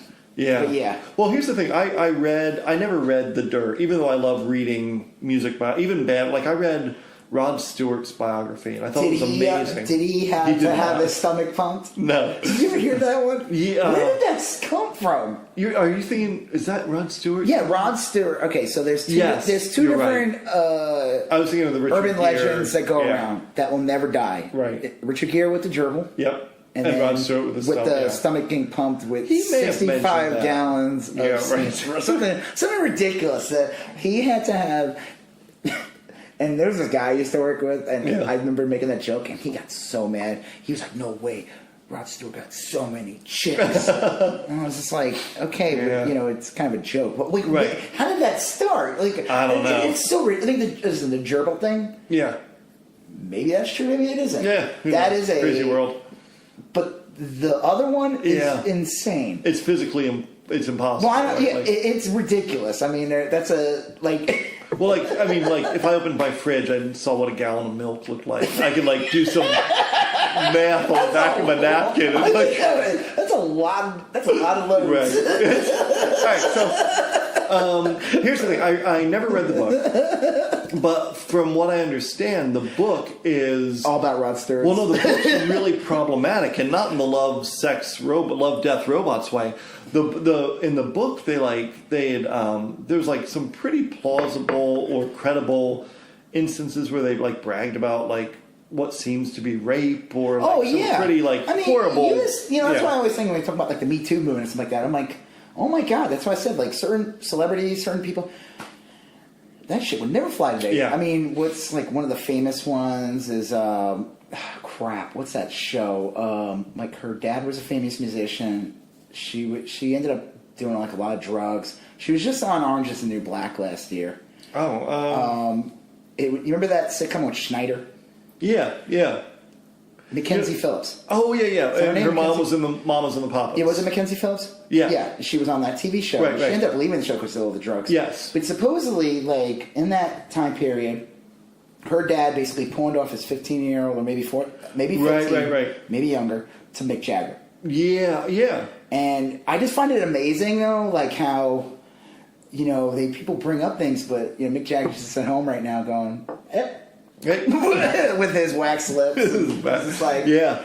Well, look, listen, I'm not trying to open up a cold case. Right. But I'm just I'm not shocked by any of this stuff. No. And that's why I don't believe the Queen thing where these guys all live these pristine kind of chaste lives. Yeah, one of them, it's funny actually in the beginning of the movie, the Roger, the drum guy. Yes. He makes a solid point to talk about how many girls he's with in the beginning. Just to let him know, hey, this guy likes chicks. Remember that scene right before Ozzy shows up in the dirt? In the dirt. Ozzy does not show up in Bohemian Rhapsody, but if he did, that would have made That would have been good. But they're like, they said something to like Vince Neil. They're like, how many chicks you been with? And he's like, 3. And they're like, no, not today. And he's like, oh yeah, like, yeah. I mean, like 7 in the morning. Yeah, I mean, like. These guys have lived lives. Yeah, and I know there's a lot of it's lives I'll never know right. or understand. I mean, I can't speak for you. No. You know, when you were back in your hair metal days. No. But look, I mean, hey, you were like, there's only 2 a day, right? So yeah, okay. So it was it was just kind of a raw. They quickly established these are the characters, and they have a nice little origin story, and well, okay, so Nikki Mars, isn't? Yeah. Oh, you know who's? Oh, go ahead. No, right. I was going to say, and Pete Davidson shows up. Oh yeah, so and that Pete Davidson's in the movie, playing to remind you that you might be watching an hour-and-a-half Saturday Night Live skit. Yeah. I was watching it and I was like, oh my god, this could have been a Saturday Night Live skit because he is acting the way he does. Yeah. I want to talk about Pete Davidson for a minute. Okay, sure. Are you familiar? Yeah. He's very funny. He is. I see him do roast, and then he's hysterical. Yeah. Remember when he got some trouble from that congressman? Yeah, the guy with the Nick Fury congressman. Yeah, the racist asshole congressman. Yeah, right. I was like, I remember after he like had him on, they kind of like they apologized. Ariana Grande. But then somebody like posted like the hate group that this guy was like running on Facebook, and it's like, I mean, listen, you lost your eye, and I appreciate your sacrifice, but let's not make this guy out to be like an angel. Not everyone who gets injured is good, right? I mean, like, it doesn't make you a good person. I the joke. I remember when they made the joke. I mean, the guy had to think the joke was hysterical. Yeah, he said that he was he looked like an assassin from a porno movie. Yeah, that's funny. It is. That's funny. Well, and I'm sure the guy thought it was funny too. Yeah, and he was fine. He came out. He had good spirit. And, right. And he took it well. Yeah, and then he found out he's was a moderator to everything on Facebook. But hey, he's a congressman now, so good job, guys. Right. But Pete Davidson, he's falling in this trap now, and I hope a lot of this is just fake because I don't like where it's going. Right. I don't want to have a podcast where we talk about dead Pete Davidson. Oh, okay, yeah. I find him to be very funny. I think he's one of the. He's good.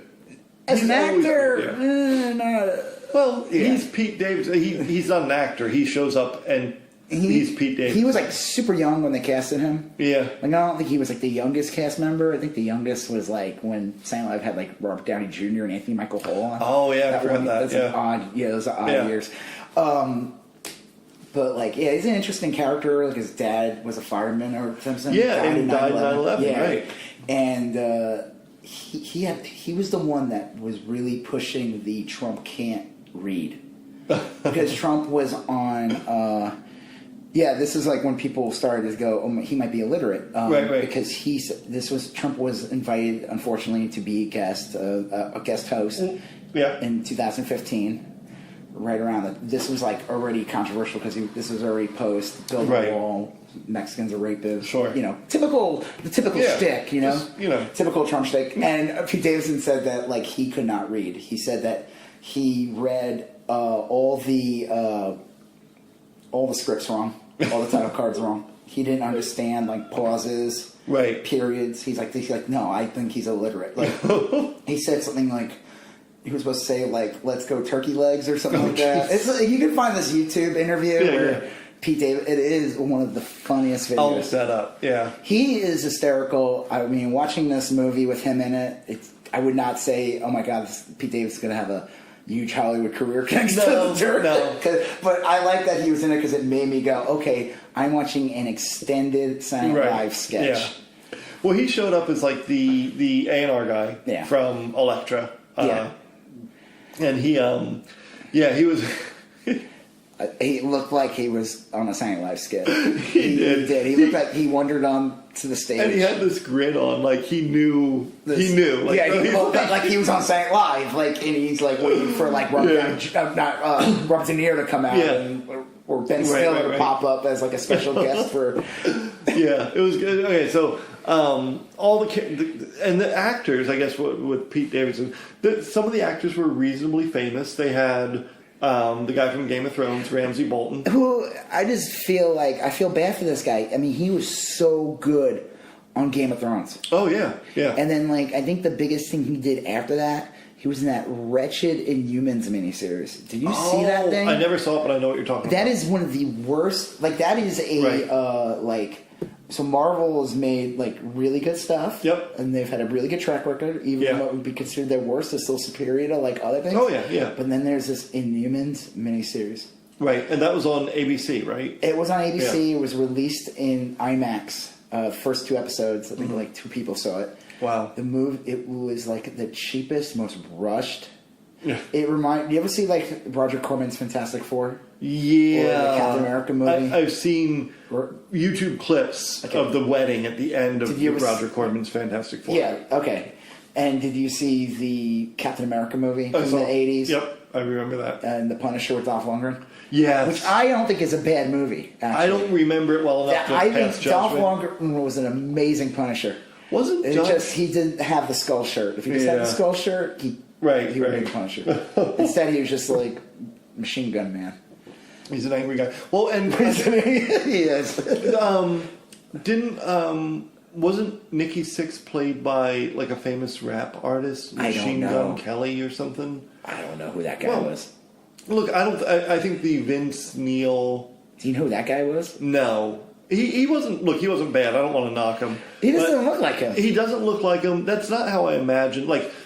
That's how I imagine Nikki Sixx acting. That's how I imagine Mick Mars acting. That's how I know Tommy Lee acts because I've seen him in a bunch of reality TV. Vince Neil. The only time I ever saw him, he was on a. Well, MTV he was on a celebrity Surreal reality Life. show. Surreal Life.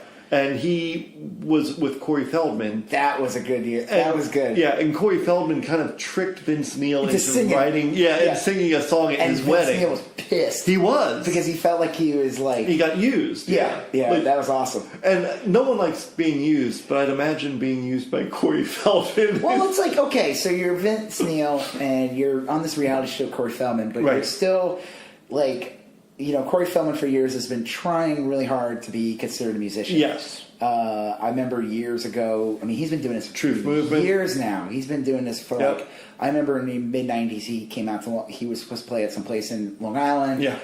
I was tempted to go as a joke. I'm glad I didn't because I've seen him. It's not even funny as a goof. No. He takes it super serious. Right. There's a passion there. Whatever. Yep. But so you're Vince Neil and you're on a reality show with Corey Feldman the actor. You're not on there with Corey Feldman the musician.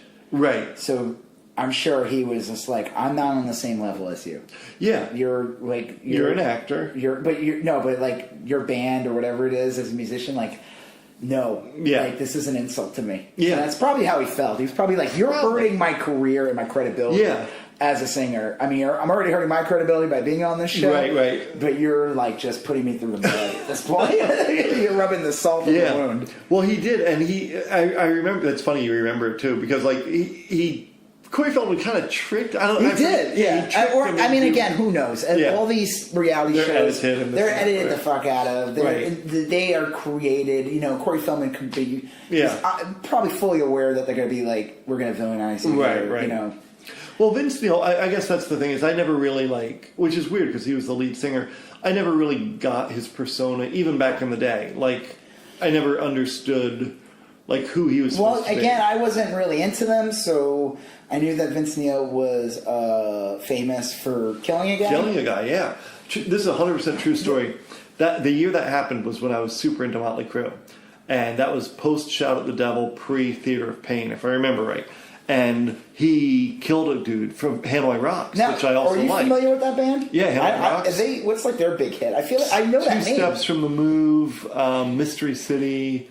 Well, the pacing of this movie is the guy from Hanoi Rocks shows up one scene, and then he shows up in another scene, still pretty much wearing the same clothes, and then hanging out the same place, and then they die. But then he dies. Also, the same day, Tommy Lee gets married to Heather Locklear. Yeah. And here's an interesting thing. The woman that got to play her looked pretty much like... A lot like her. Yeah, that was good casting.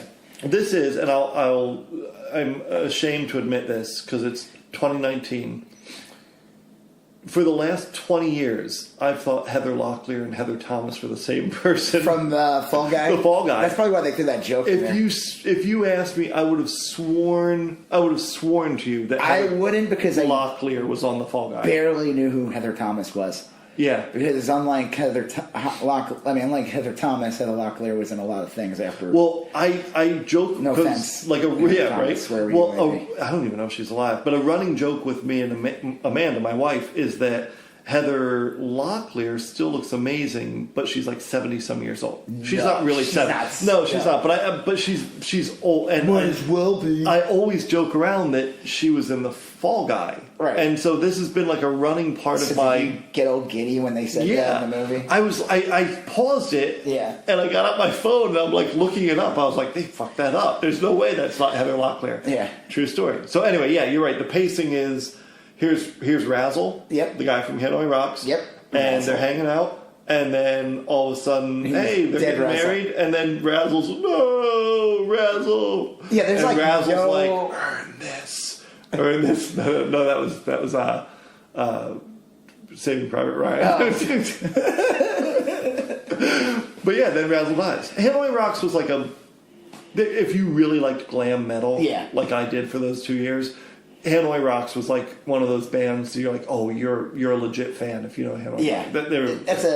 I know what you mean. That's like there's people who like a band, but if you like these other three bands, right, you're legit. Yes. That's like us in the hardcore scene, punk scene. It's like, you like the Ramones, but do you like this band? Right, this band? exactly. Or, yeah. It's like you like Sick of It All, but do you like the Trip Face and Zone, or like liking Big Star or the Velvet Underground, kind of like a signifier. So that's a true fan. Not a tourist or whatever. Right. Then I remember calling the local sheriff's department in Fort Myers, Florida, and I had heard Vince Neil killed Razzle in a drunk driving accident. And I was real concerned that the new album was going to be delayed. You called the police? I called the police just to get a heads up. Like, what does someone normally go away? Like, how long? You actually with the police? No, not the 911 or anything. I called like the non-emergency number. Oh, okay. I was like, said you called. Yeah, I'm sorry. And that's a major difference. The woman was like, well, blah blah, and in retrospect, she was clearly thinking she's like, this is the 8th call today. Well, she's probably thought like I had just killed someone. Like, hey, I just want to talk about my good friend Vince Neil and not me. Vince Neil just killed Razzle, not my friend Dazzle. No relation to Razzle. Right. So who just happens to be from England too. Yeah, right. What about the woman who lived under the table that gave blowjobs?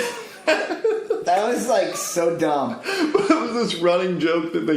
And that woman never left the table. No. I think she probably needed her stomach pumped. Maybe that's where the story came from. She kind of looked like Rod Stewart. She did. Oh, God. Sorry, guys. But that was played out. Like, if you look at the internal chronology of the film, this girl was doing that for like a couple of years. Yeah, there's like a 10-year gap. That woman never, she must have severe back problems. She's like, can I come out now? It was terrible. This poor lady. Oh, my God. So, do you remember when they get to the place and they're sitting at the table, but she's not there anymore? Oh, yeah. It's because she's dead. Right. Well, there's the other. There are so many great scenes in this. We haven't even talked about the Ozzy story. Oh my God! I can't even drink talking about. So the Ozzy Osbourne. Well, you said something really funny about the guy. It just makes it even better because I like this. He looked like they just pulled some guy off the lot that morning. They're like, "Oh shit! Did you cast Ozzy?" No, I didn't. I thought you were going to cast Ozzy. There's a guy who's wearing just a shirt, no pants, that they grabbed off the street. And he's like, "You're Ozzy. Go out there." And he's like, "Okay, I'm Ozzy." And he's just this drugged out fucking maniac. Yeah. That scene. Okay, so I told you that this movie. If you like Showgirls, this is like, to me, a 2019 Showgirls. It is. This movie deserves to not be. I feel like this movie does not. This movie deserves to not just be a Netflix fodder. You know, Netflix has a thing and it just disappears into the Netflix into the ether. 2 weeks later. And I know I'm saying that now, and I know in 2 weeks I'll forget about this movie. But I really do believe, even though I just said the opposite, that this movie deserves to be around 10 years from now. I feel like this movie, if this was released in the theater, this would be up there with Showgirls. Oh my god, I forgot. I didn't even tell you about it. Have you ever seen Showgirls on network TV? I can imagine because they have to edit the living shit out of it. What they do is they put a black bar over the chest of the woman. That just makes it worse. And it kind of moves like not exactly. And they try to make it look like a bikini top. Bouncing off the black bar. It's the black bar sweating. It can't keep up. Like, why'd they add sweat? So they would have to do that because the dirt would require pretty significant editing. The first 2 minutes is like just. I mean, there's a shit ton of nudity, a shit ton of sex. The girl under the table. Well, and there's a lot like Pete Davidson shows up. Well, in the Queen movie, they infer a lot of things, and you could sit with a kid, and the kid won't pick up on it. Conceivably, you know, what I mean, like they might, but only in an oblique way. Things are always after. Like there's a guy laying on the sofa, smoking a cigarette, but he's still wearing his pants. So it's not like his butt's out or something. But and Freddie's like, get rid of him. He could just be like some guy hung out, you know. But there's a lot of no. This is just straight up, like just naked people everywhere. I mean, this is like they definitely are. This would be like NC-17. And it'd be tough to edit a lot of it out. No, you can't edit this movie at all. No. Like it would be 10 minutes long. What's the best part of the movie? We're going to go back to the Ozzy scene, right? That is probably the funniest scene in the whole movie. It is. So, like, they have him interact with other celebrities. Like, they show David Lee Roth. They get another guy off the street who looks nothing like he's just snorting coke. And don't they like drop a mirror on him or something? And he's just like, and Tommy Lee is like, show some respect. Hey, don't show respect. That's a guy who I think might be David Lee Roth, and that guy's like, I guess I am David Lee Roth. Sure, I'm a white man with long hair snorting coke, just like David Lee Roth would be doing.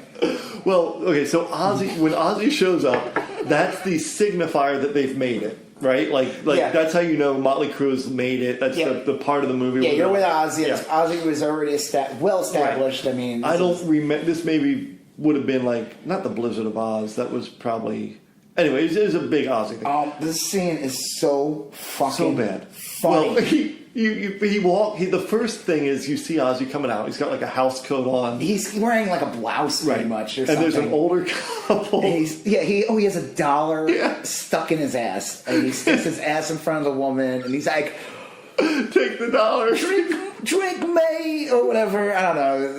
He says something like that. It's like an Ace Ventura butt talking scene. Which is actually a little known fact. That's where Ace Ventura got the idea from. Right from Ozzy. So then Ozzy. Ozzy said, "May I ask you a question?" May I ask you a question? So Ozzy comes up. He looks nothing like Ozzy. No, this guy looks nothing like Ozzy. And like you said, I like that. Now that you told me that, I like to think they did just get a drugged out homeless person who had no pants on, and just put him on the set and let him improv. He didn't even need like a wardrobe. No, he already had the $1 in his ass, and he just. Like, even if you don't even watch this movie, this scene is pure gold.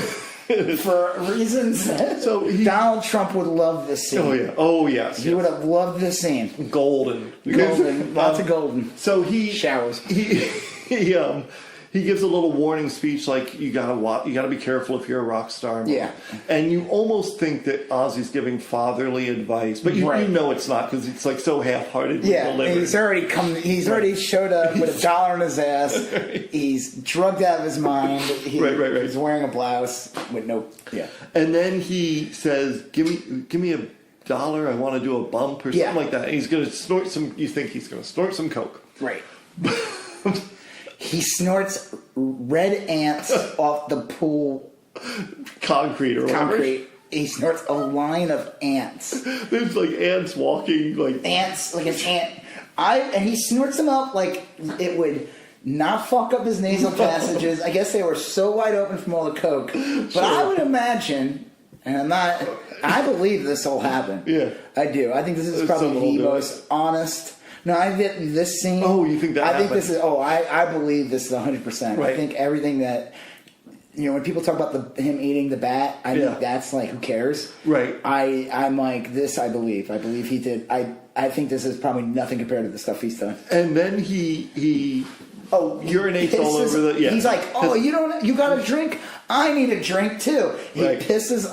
On the deck of the court concrete. And he starts to... lick it up. Yeah. Lap it up. Yeah, and after already doing the line of ants. And everyone is just like blown away. And the Motley Crue guys are like... Yeah. The Motley Crue guys are like, oh, this is so awesome. And the assorted bystanders are like... Well, Tommy Lee pisses. Right. And he wants to drink his own piss. Right. Because... But Ozzy pushes him away, like, very roughly. Yeah, and he's such... And then drinks Tommy Lee's urine. And this scene is super awkward. Right. They go real close to Ozzy on the ground with his tongue full extended. This guy, this homeless man, they got off the street to play Ozzy. Again, angry. Well, He's like, I'm gonna drink that. That's good. That's my drink. So. And this scene goes on for a good half hour. Yeah, it's not a half hour, but it feels like a half hour. It's probably like 3 or 4 minutes. It's only a couple minutes. Broad daylight. It is the most bizarre. That's the best scene, hands down. And that's also the second best scene and the third best scene. It's like Glengarry Glen Ross, where it's like. Yes, this movie. When I saw that, the first reference of my brain was Glengarry Glen Ross. And so the second best scene we talked about too was the little girl dies of cancer. That's in my top 10. But the second best scene was when Nikki Sixx is sitting in a chair and you see a naked woman walking towards him. Right, and he's. My wife was cracking about this. And he's. I've described like 30 scenes in the movie so far.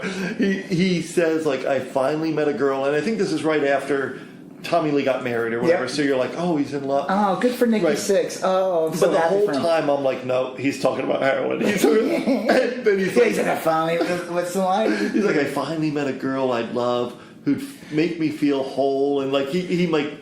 A lot, yeah, and it's heroin. And her name is heroin. Her name is that scene. That too. That Ozzy and this is what makes this movie beyond Showgirls. Actually, this is like the woman under the table. 10 years of blowjobs. Right. Pete Davidson smiling the whole time, like he doesn't even, like he's on Saturday Night Live. What am I even doing? Yeah, what am I doing here?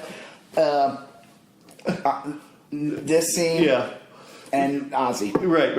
I think I said it. Yeah, the Vince Neil's daughter scene is cringe-worthy. It's so bad because in real life, Vince Neil's very young daughter passed away of stomach cancer. It's very sad. It is sad, and this isn't funny. No. And the problem with this movie is everything is like so ridiculous, played for laughs. Well, and the stuff with Vince Neil in the movie. Well, that's the thing. Vince Neil's life in this movie, like, they should be a different movie with a different director. Yeah. That shot the scenes of Vince Neil. Right. Because he has a much harder, different life. Yeah. He killed a guy. He was when they were friends, right? Yeah. They weren't like best buddies, but they were friends. Yeah, right. Of course. Yeah.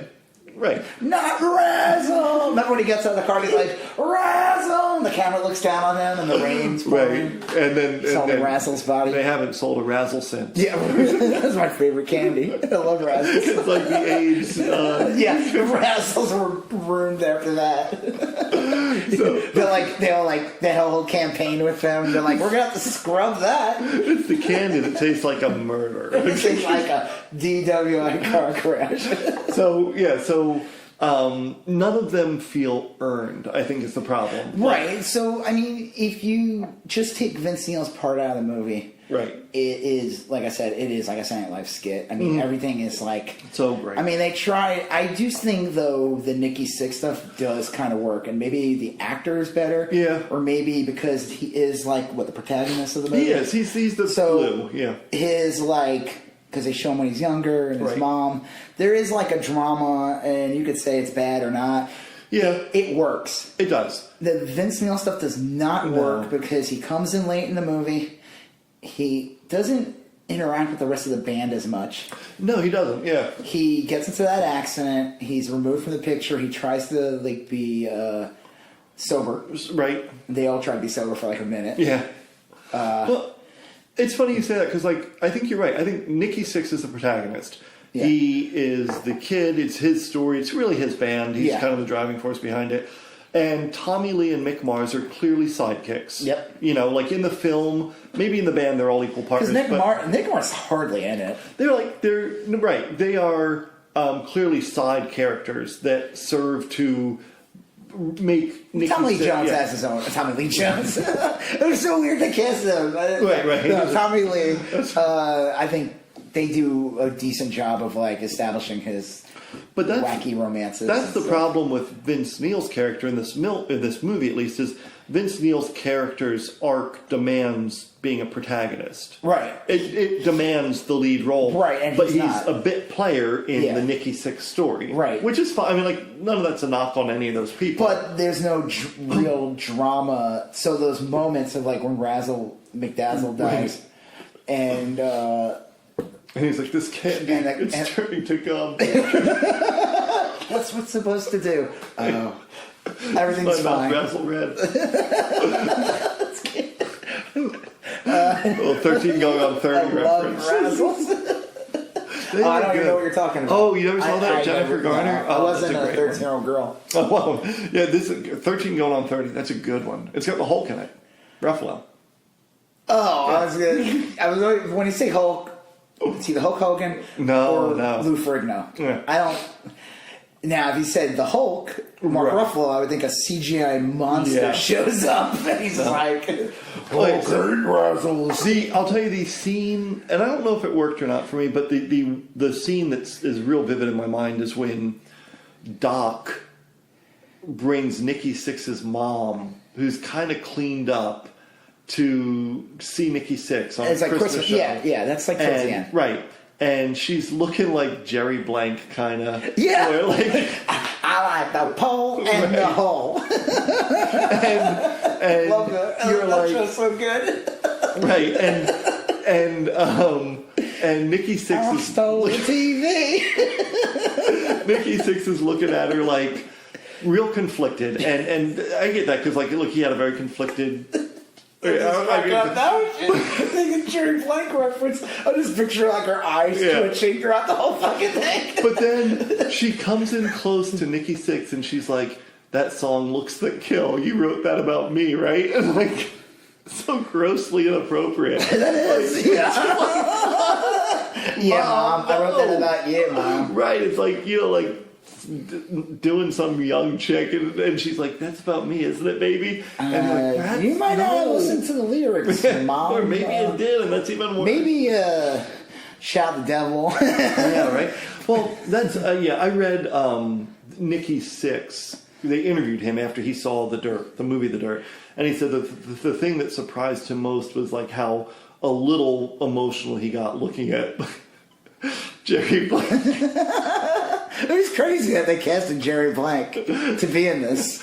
They did not cast Jerry He Blank. felt very emotional about all that stuff, and I get that. I mean, it just sounds like well, that stuff worked. Yeah. The Vince Neil stuff felt flat because there was really there's minimal development. Like I said, Razzle's in one scene, and then Razzle's dead. Mm-hmm. And Razzle's in one scene, and then they're hanging out at the bar again. There's you don't feel like any time passed.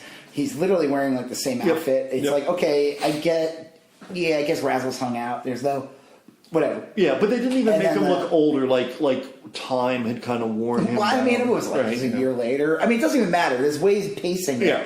It demanded another scene or two. It did. It did. This movie's pretty short. What is this movie, like an hour, 20 minutes? It's quick. Because I watched it. It was like almost over before I was shocked how, when I got to the end, like you were right, like this movie flies. Yeah. Like, and that's another thing. Like, this movie is worth watching because it's a whirlwind. You won't it's not slow. Nope. There's not a wasted scene. Honestly, that sometimes could make a movie good. Oh, yeah. I mean, if a movie, even if it's considered deemed bad, right, or stupid, or corny, or whatever, it's fast, it's funny as hell. It's too fast for love. Yeah. It's a live wire. It's a live wire.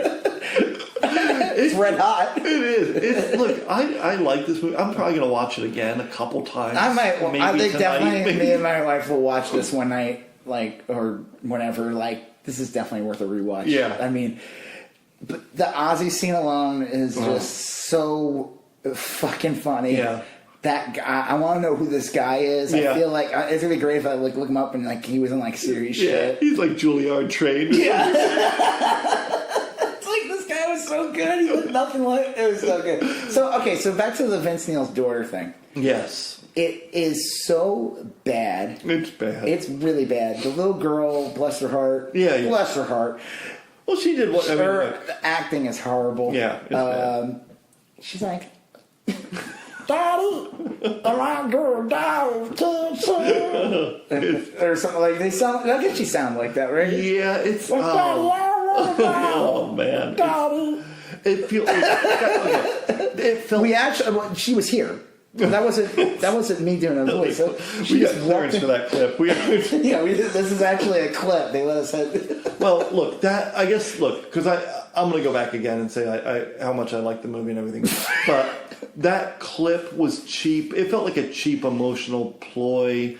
It didn't feel earned. It's like you didn't have the right to go there. You know, like not really. The way the whole movie is. Yeah, I mean, it just doesn't work. Yeah. I could see Vince. I almost said Vince Young. Vince Neil saying to the producer, because they were all involved in it, saying, "Look, if I'm going to be in it, then I want X, Y, and Z in my life covered. These are the big moments I want covered." Yeah, and they probably, there you go, buddy. Right? Yeah, right. And they probably all, except McMars. I read too that he's had like a ton of health issues, and I can from the get go.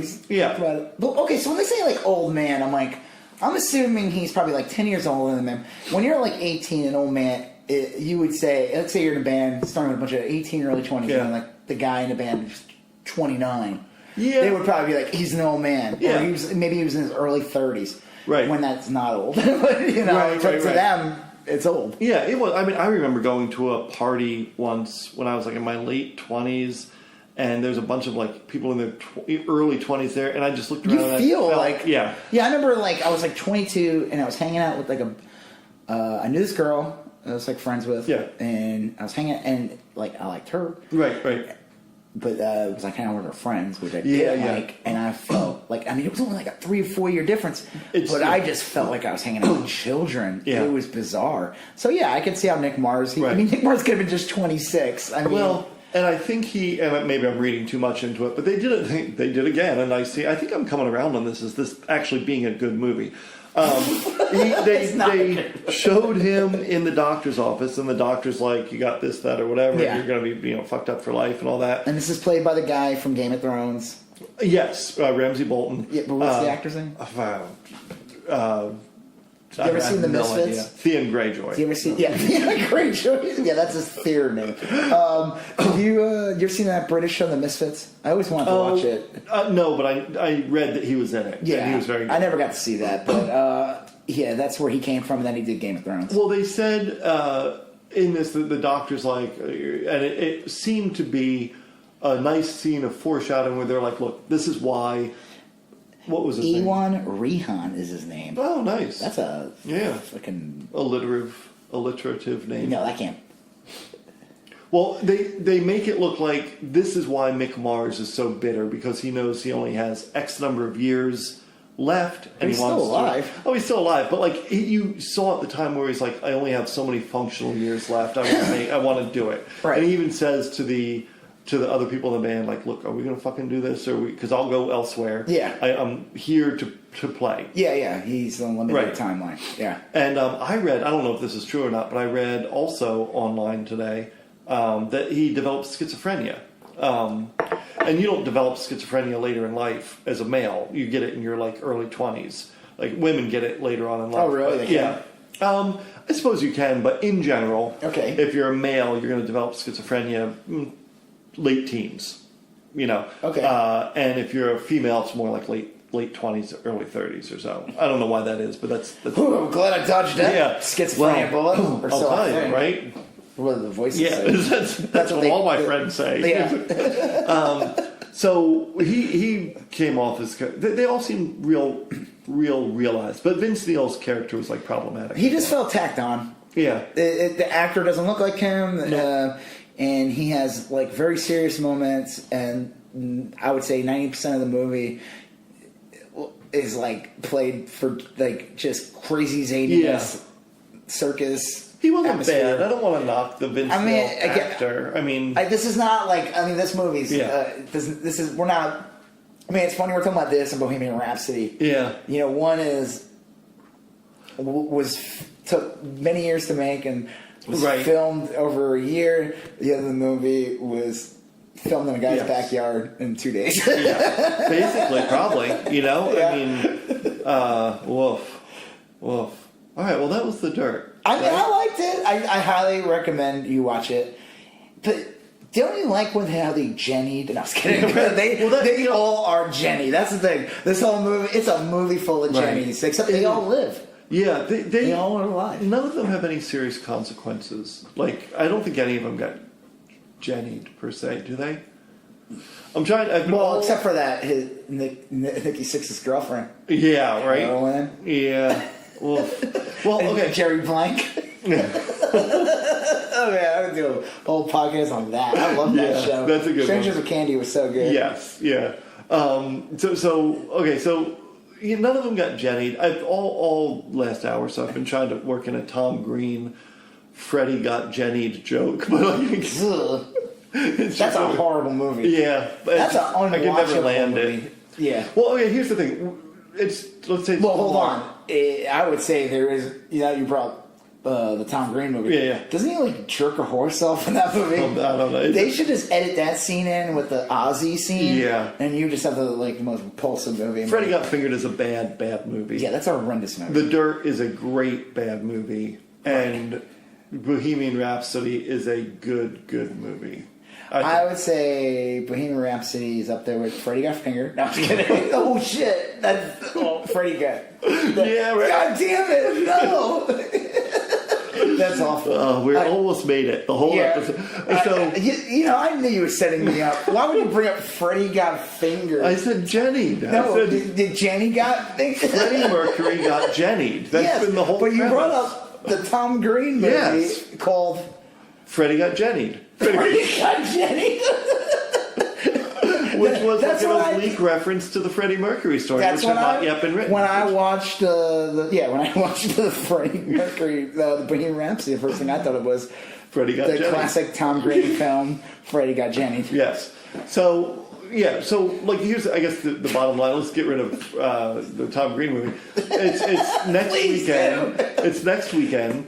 The kid's occupying himself, Pixie's occupying herself, whatever. And what movie are you going to watch? You're going to watch Bohemian Rhapsody or are you going to watch The Dirt? I'm going to watch The Dirt. The Dirt, right? Yeah. Listen, it's just like they're two totally different. Yes. When you say that they're two totally different type of bands, too. Yeah. The Motley Crue thing, right. Queen was very innovative, original. They were... Well, it's just like you got that, like, time period. When you think of Motley Crue, you think L.A. Right. You think of that lifestyle. I love that. Yes, yeah. You think of just, like, that it's 80s. Right. Like, yeah. Yeah. And... Queen's like taken seriously. Yeah. Well, no, you're right. Queen is like music that is clearly going to endure. And it was also a movie where they wanted to actually make money in. Yeah. Who did that? Bryan Singer did that? Yeah. Seems like a weird choice as the director. He's got some stuff going on. Yep. And it's kind of he's definitely been a red flag. Yep. They've kind of ignored him. They've done a pretty decent job of like kind of pushing him out that he had any create. Right. I mean, it's his movie. Well, it's 100% his movie. His name was like front and center on it. But they, around award season, you would never have thought he. Right. I mean, I don't know anything going on. That man's had some allegations against him for years. Yes. Going back to like the X-Men days. Yeah. And, when he was a mutant. Right. Bryan Singer was a mutant. Yeah. His name was Touchy Finger Tickles. Yeah. Well, this is probably a good place to end all that. Freddie got Jennied. Freddie got Jennied. All right. Well, this guy. That's gonna be the name of this week's podcast. Yeah, Freddie got Jennied. We'll not call it that. No, maybe. I don't know. It'll be a tough one to name because we did. This is probably the first one where we gave equal time to Bohemian Dirt. Dirt Rhapsody. We talked about Norm from Cheers. Yes. Dorf on Golf. We talked about Forrest Gump. Yes. And those no good baby boomers. Yep. Simple Jack and Jerry Blank. Jerry Blank got some equal time. Yeah. And the homeless man that played Ozzy. That pretended to be Ozzy for a couple of minutes. Yeah. All right. Well, I guess, yeah. So I'm Joseph K. I'm Rob Israel. We're still going on about that.